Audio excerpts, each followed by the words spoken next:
Hey, folks, I am Keith Hannigan from the Atlanta Film Society and Atlanta Film Festival, and I am here for another episode of Alumni Spotlight. And today, the spotlight is shining bright on the man that won the Atlanta Film Festival 23, ATLFF 23 Screenplay Award winner for his pilot screenplay. By the way, that is the award over his shoulder in which he won for his pilot script, The Spacesuits. Ladies and gentlemen, I give you Landon Ashworth. Hello, Landon. Hi. Sorry for all of the. I have a lot of fans. Clearly, as you should. If you haven't, you should definitely check out Landon's IMDb because he has a lot of things that are out there, including something that is going to start tomorrow. Landon, what is starting tomorrow for you, my friend? I'm heading out to New Mexico to direct a feature that I wrote after basically 20 years of being told no by Hollywood. And okay, first of all, what's the name of the feature? Go on. Second of all, where in New Mexico? The Guayanus Canyon. It's near Las Vegas, New Mexico. As the crow flies, it's about 50 miles east of Santa Fe. Oh wow, okay. Because I just got back from just above Santa Fe. It was called Abiliquoy. I Okay. believe that's how you pronounce it. Is where they filmed. There were scenes filmed from Silverado, City Slickers, Young Guns, and most recently Oppenheimer. So just get complete. And I was there for a writer's retreat, and I'm speaking to a writer, folks. And this is my favorite subject matter on the face of this earth, other than the New York Mets sucking sometimes, and that is writing.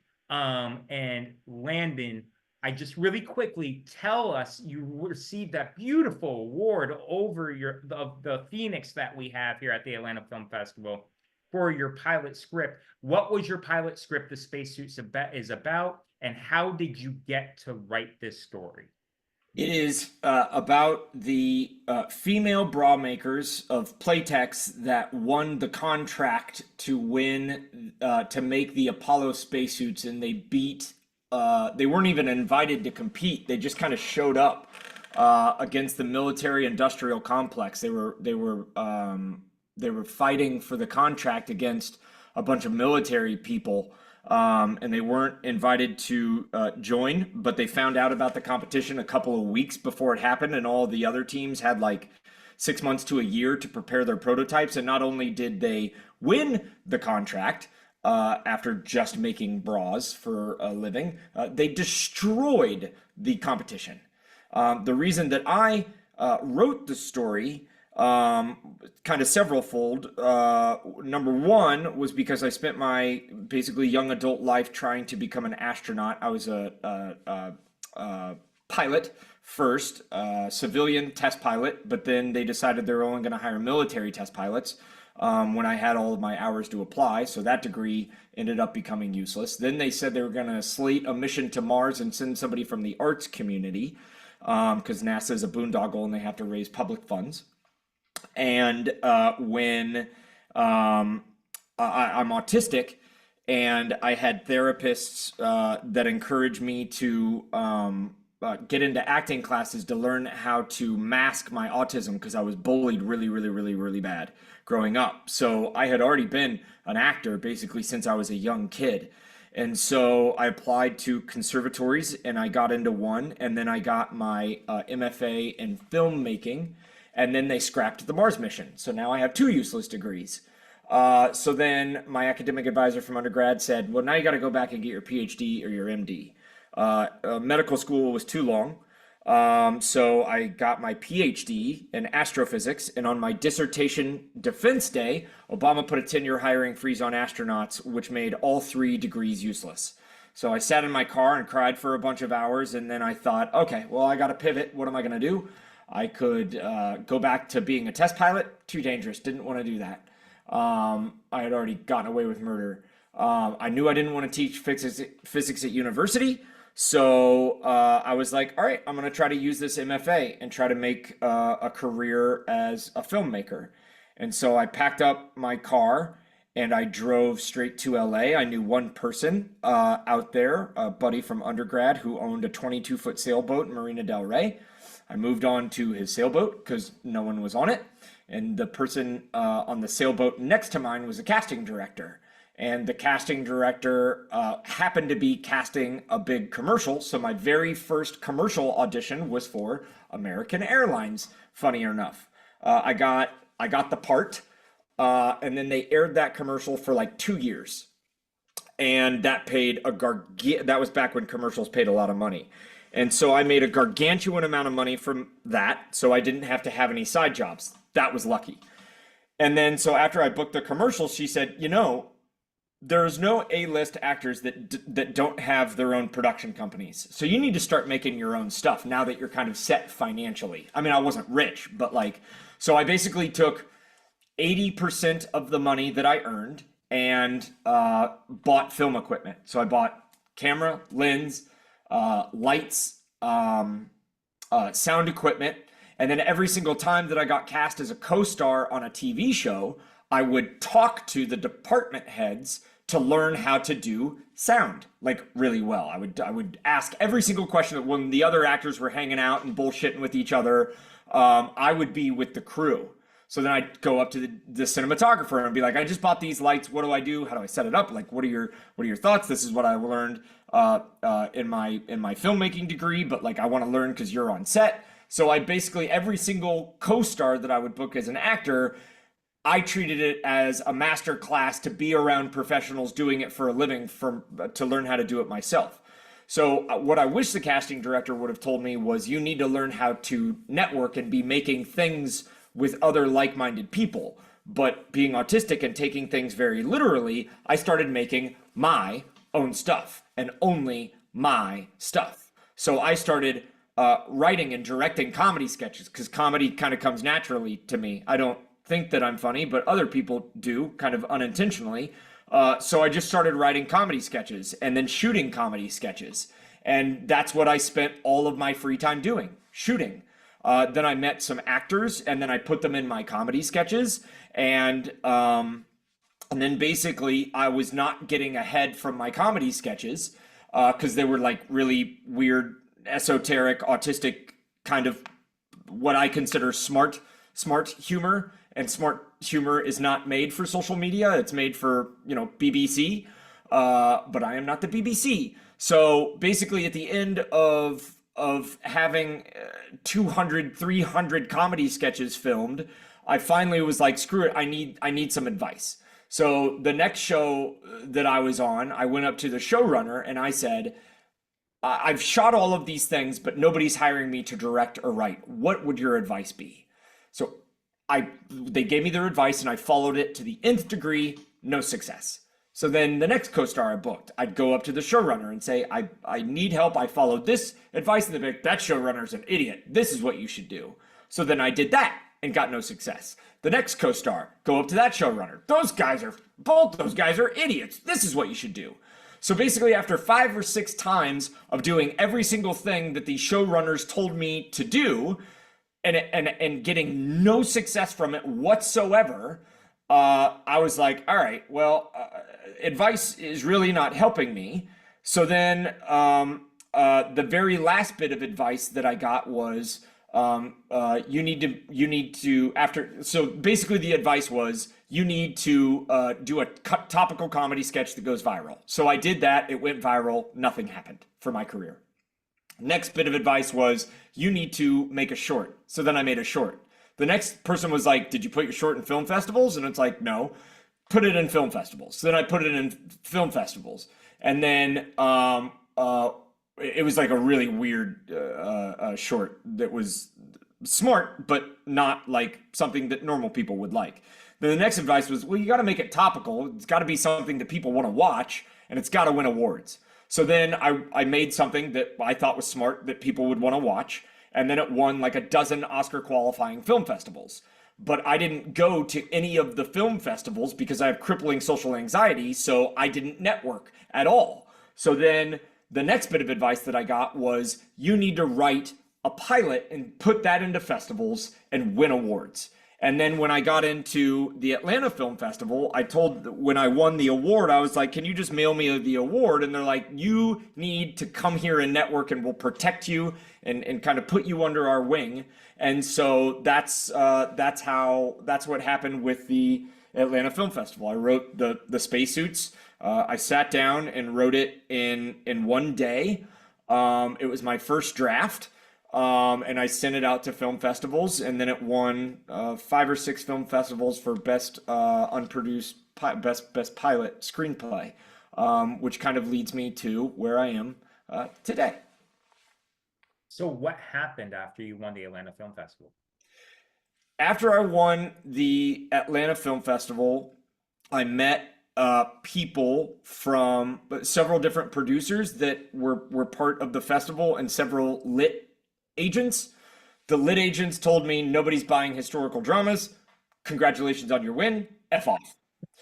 The producers that I met said, we can sell this. Let's stay in touch. I stayed in touch with them. They never emailed me back. Then the next TV show that I booked was The Resident, and the showrunner from The Resident said, you need to build a really big social media following based off topical stuff. Once you have a big following, you can, there's nothing that you can't do because people want to put butts in seats. If you have 1 million followers, you're good to go. So then I started writing topical sketch comedy, which is the bane of my existence. I hate topical stuff. I like stuff that nobody else likes. So then I started writing topical stuff. In 6 months, I gained a following of 2 million followers. And then the next bit of advice I got was write a feature and try to get it made, crowdfund it. And I was like, no, that's the one thing that I will not do. I have friends that have crowdfunded their features and they've made these awful features for 25 grand, and I'm not going to put out crap. I'm not going to make a feature if I'm the only one that believes in it. I'm not going to crowdfund. I'm going to do it the Hollywood way, because I've done it the Hollywood way for 20 straight years. And I really believed in the Hollywood way. I believed in, you write a script, a producer that does this for a living says, I like your script. I know how to make movies. I've made movies. I believe in the economic viability of your project. I'm going to make it. So I let pride get in my way for a very, very long time because I was never going to make a TV show or a movie that I was the only one that believed in. And I've in 1 year, I sent about 1,100 emails cold emails to producers, lit agents, directors, showrunners, developmental executives, whatever. I got 3 responses back in that year. I went back and counted them all, and all 3 were, we do not take unsolicited submissions. So that was the best answer that I got was no. And the rest of the 1,997 people just ignored it. So finally, I'm like, well, my career's never going to move forward. And so in January of this year, I was going to quit. I was going to be done with the industry. I won Best Pilot, and I've won a dozen other Oscar qualifying film festivals for Best Short. And I'm like, I'm never going to make it, and that's fine, and I'm done. And so I woke up basically January 1st, and the first thought in my mind was, you've done it everybody else's way your entire career. Why don't you try your own way? When casting directors during casting director workshops were like, well, don't go up to A-list stars and bother them on set. You'll make you look bad. Don't talk to producers and ask them for anything. Like, become friends with these people and just show up and do a good job and go home. I was like, you know what? I'm going to do it my way this year. And if I don't make it, who gives a shit? I'm already not made it. I've spent an entire career of not making it. Yeah, I've done a bunch of co-stars on TV shows, but that's not making it. That's going from job to job where you don't go from co-star to guest star to series regular. It's just, I spent 1 to 4 days on set, saying my lines, being polite, going home, doing a good job. Every time I would go up to the showrunner at the end of the show and be like, I hope, they're like, yeah, we watched your playback. You did great. You're great. We'll keep you in mind in the future. They did not keep me in mind in the future. They got the 1 line to 5 lines out of me, and they were never going to see me again. People don't keep you in mind. unless you're friends with them. And I'd never networked. So I said, I'm going to do it my own way this year. F it. So I started doing it my own way. And I decided the very first thing that I was going to do was stop masking my autism. I was going to be me, unapologetically me. And by doing that, I gained an even bigger social media following. And I'm like, okay, cool. And then somebody said, you know what? Now's the time for you to raise money for a movie. And I was like, well, I've never written a movie that would cost less than 10 million bucks. And they're like, well, then you need to sit down and write a movie that you can make for like $500,000. And I was like, I don't know anybody with $500,000 that's a movie producer. And they're like, just write a movie. So I sat down and I wrote a movie in 2 days. I didn't change a single word of it. I sent it to 10 people that had no reason to be nice to me. And all 10 of them were like, go make this movie right now. And I was like, well, I don't know any producers. They're like, crowdfund, dude, you have 2 million social media followers. So I was like, okay, this makes me sick to my stomach, but I'll do it. So I raised $170,000 in donations, just straight up donations in a month. And I was like, okay, I'm going to have to give all of this money back because this is not even close to enough money to get my movie made. And then when I was asking all of the people at the fundraising things, how do I give this money back? And they're like, but you have enough to make something. I was like, no, I'm going to make this movie or I'm not going to make anything. I'm very passionate about this project for numerous reasons. And they said, well, this is the process that you go through to return all the money. So I was researching that, and in the exact same day, 3 weeks ago, I got 2 emails from 2 different very wealthy individuals, and they said, we believe in you. You've raised this much money, so other people believe in you too. We're writing you a blank check, whatever you need, go make your movie. That was 3 weeks ago. And now tomorrow I start to head out to New Mexico to make this feature. So for the past 3 weeks, it's been a fire hose. I hired 2 producers because then I basically had a budget for the movie, and we've just put it together and we're going to go make this movie out in the mountains. I got Vincent Kartheiser, who's been a series regular on Mad Men, and Laura Slade Wiggins, who is a series regular on Shameless, to be in it, and off we go. So, first of all, congratulations, man. Thanks. You deserve to hear congratulations. And I'm not talking about the other awards. From your entire life, you have pivoted. And you're proving beyond a shadow of a doubt how resilient you are. So everybody watching at home, please grasp one thing from this is Landon has given you a masterclass of listening to people and having that not come true and saying, all right, I'm either going to go for this. And if I'm done after that, then at least I know I did everything within myself to do it. And thank you more than anything for being vulnerable and telling us that you are autistic. You said earlier you've been masking it. You're clearly like, I'm done with that shit.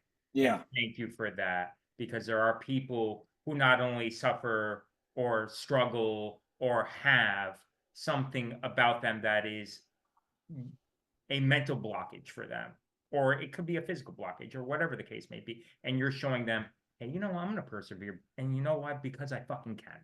And thank you for doing that. I'm going to ask you something really quick though. Please. I told you I was in New Mexico a couple of weeks ago at a writer's retreat, and I had the honor of speaking to some very acclaimed writers and showrunners and things of that nature. And one question I love to ask them is simply stating that I, like you, have this in common, that we're dreamers. We dream differently. We dream, and we don't want to let go for those dreams because we keep chasing that dream with the understanding our dream is not going to chase us. So ultimately, what has been your dream in this industry world and what you set forth? Because what is it at the end of the road for you?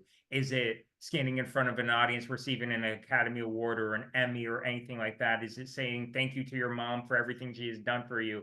What is the dream for Landon Ashworth? I've only had basically 5 dreams, and well, I had one, which was be an astronaut, and that door was slammed in my face, so that was over. And then when I started this career in Hollywood, I set 4 goals. One, be a series regular on a TV show, which has not happened yet. Second was to sell a TV pilot that gets made, not just sell a pilot, because a lot of people sold pilots and they never went into production. Third was to get a musical that I wrote about the space race to Broadway. And then the last was to write a feature and get it funded and direct it. And that journey starts tomorrow. And God bless you, man. Thank you for achieving your dreams, because it lets people out there knowing right now that are watching, I can achieve mine if I work my ass off. Yeah, you gotta scrape it out of pure marble with your fingernails. I moved to Hollywood knowing no one in the industry, and I mean no one in the industry. I didn't know a PA. No one has helped me. No one has had my back, other than the people at the Atlanta Film Festival. Like, literally, they're the first people that were like, we will protect you while you're at that. We're going to help you collect your award and help you start conversations. They're literally the only organization that's ever helped me. So I'll do anything for the Atlanta Film Festival. But thank you. God appreciate you. Oh, I appreciate you more than you'll ever know. But realize this out there. If you want it, it's out there in the fucking dirt. Go dig it up. Love it. And speaking of that, before you go out into the dirt and direct your movie, what is it about, man? What's this story you're going to tell us? So so the call's going to end in 14 seconds. Do we have enough time? Because it'll take a couple of minutes. I don't think we'll see what happens. We'll keep it going. Okay, 5, 4. We're just gonna see what happens when this thing goes to 0. Nothing. It just said timer elapsed. Okay, so it's still recording, which is good. We'll cut that part out. So this is gonna be a little heavy. I could give you. I'm trying to think of, like, do I want to? I'm just gonna say, about 10 minutes before I gotta go pick up my kid, man. So let's try to knock this out as fast as we can. Yeah, I'm trying to give you like the log line, or tell you what it's really about. How about a summary of? Give me the log line first. So the log line, I have to go to IMDb because I wrote the log line that I wrote is better than anything that I'm ever going to just like improv. The log line is 2 people are forced to confront their past on a remote forest fire burned mountain. So that's the log line. Okay. The film is about, I have a cousin, and I went to visit his family out in Texas, and he had 2 twin boys. They were on the spectrum, and one of them I really, really resonated with. He was going through some heavy, heavy stuff. And I felt like I was one of the only people that really could help. Other people recognized it, but I thought that I could help. So I invited him to come out to my home out here in Georgia, because I was like, anytime you want to come, just come, and we'll do whatever you want. Literally, if you want to go rob a bank, we'll go rob a bank. You want to go steal a car, we'll go steal a car. You want to eat sushi every single meal for a week straight, we'll do that. And I knew that he was going to say no. And I flew back home, and then I got a call from his mom, and she was like, so he hasn't stopped talking about him coming out here. Were you serious? I'm like, oh my God, please send him. So it blew my mind. A 16-year-old kid said yes. So I went and got him at the airport, and it was just a week of saying yes. Anything that he wanted to do, we did. And we talked about literally everything in life. And at the end of the week, fame was very important to him, becoming famous. And at the very end of the week, he would not tell me why fame was so important to him. And as I was dropping him off at the airport, he turned to me and he said, I just want to matter. And then he got out of the car. And then I was like, okay, I have made an impact. I know how to help him. And then a few days later, I got a call from his mom that he had died by suicide. And so I sat down and I wrote this movie in 2 days. had no idea where the movie was going. I just went on a journey with these characters. I sent it to 10 friends and said, "What did you think?" All 10 of them said, "If you don't go make this movie right now, we're going to steal and you can just deal with suing me, but this movie needs made." And so that's when the fundraising campaign started. So it's in my cousin Landon Bellum's honor. I just imagine the story is he is, or in real life, was stuck somewhere. He had no way out, and it's two characters at war with each other, trying to help each other, where neither want to give and neither want to take. So that's what the film's about. So I think I can speak for everybody watching when I say, Landon, there isn't a soul out here who is not rooting for you. Thank you for being you. Because telling Well, everyone else was taken. good, well played, sir. God, that's this. I'm never gonna forget this conversation. I think that's the highest compliment I can praise to you right now. Thank you. You have. I've done 2 of these. This is my second one, and You peaked. and the guy who I did before you, Don, he's amazing man, amazing, wonderful storyteller, and he's a beautiful person, and I am rooting for him. And I can honestly say because of the conversation I just had with you and I've had with him, I know not to have any expectations anymore. Because I am going to hear stories from storytellers, and I want to continue hearing stories from these storytellers. And that's what I undoubtedly can say is I am rooting for you, and I hope everybody who sees this can have an opportunity to say thank you for telling your stories. Please keep telling your stories. Have a wonderful, safe, amazing, life-changing experience, my brother, when you go to New Mexico, because we can't wait to see what comes out of it, and we can't wait to see what comes next. So more Well, I than hope it comes to the Atlanta Film Festival and wins Best Picture. That would be there we go, brother. There we go. So Landon, to wrap things up, Yes, Keith. how can we keep in touch with you? How can we follow you on any social media? How can we just, I think you're going to have a few people out there who are going to see this and are going to maybe share their story with you, Landon, because they're seeing how comfortable, and when I say comfortable, I mean, it's taking you a while to get comfortable as you can be to tell your own. So how can people reach out to you? I kind of live in perpetual discomfort. So on Instagram, my handle is at Landon Ashworth Directs. LANDONASHWORTHDIREC. TS. I think I misspelled directs. Classic me.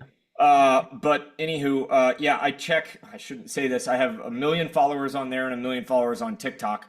I check every single DM and I write back to every single one. It's a compulsion I have. God bless you, autism. But yeah, so I got 1 million followers, but I'll still write you back. So you may have 1 million followers, but you're 1 in a billion, my friend. And I have to tell this story about Landon before I take off. I met Landon at the Atlanta Film Festival. And we did this we had an after party. I don't know if it was an after party or if it was a hangout. I can't remember what it was. And what it is basically something away from the film festival itself and at a building. And the building that we were at was called the Illuminarium. And they had a presentation that was completely devoted to space. And I saw Landon walk in, and I'll tear up thinking about it, because knowing what you've been through now that I know you, and seeing what you've been through and what dreams you had, I saw a look in this man's eyes that were just completely caught in awe. And like it was like, oh my God, I'm here. Because it was so immersive and it was such high definition. It was wonderful. That was amazing. And you're just like, oh my God, I'm here. And I reached out to him afterwards and I said, I've got a space race musical. We should partner. And there's another cold email that went unanswered. Sorry, I'm so guarded on your story. Damn it. no, but what I love about that too is though you may have apprehensions, but you have a fearlessness about you. And it is to say, fuck it, I'm gonna put it out there. And the worst thing you can ever say to me is no. And trust me, that ain't the worst thing that's ever happened to me. So, Landon, thank you so very much. If you are a person who is a Atlanta Film Festival alumni and you're watching this and you would like to take part in this, please feel free to email me at keith@atlantafilmfestival.com. You can follow us at the Atlanta Film Society on Facebook, Twitter, Instagram, and LinkedIn, and on TikTok and YouTube. This is, by the way, this is going to go on the Atlanta Film Festival YouTube page. So follow the Atlanta Film Festival, and we will also promote this on our Atlanta Film Festival Instagram page, Facebook page, and Twitter, or X, or whatever the hell you want to call it. So thank you again, Landon. God, man, I wish you the best. I really do. And please, my brother, stay in touch with me. Stay in touch with us. We want to celebrate. Even though you don't believe in mini celebrations, we will take care of that for you. And we will celebrate everything you do because you're a part of the family and we love you and thank you for everything. God bless you, man. All right, brother. You take care and I will talk to you soon. All right. Thank you for your time. I appreciate you.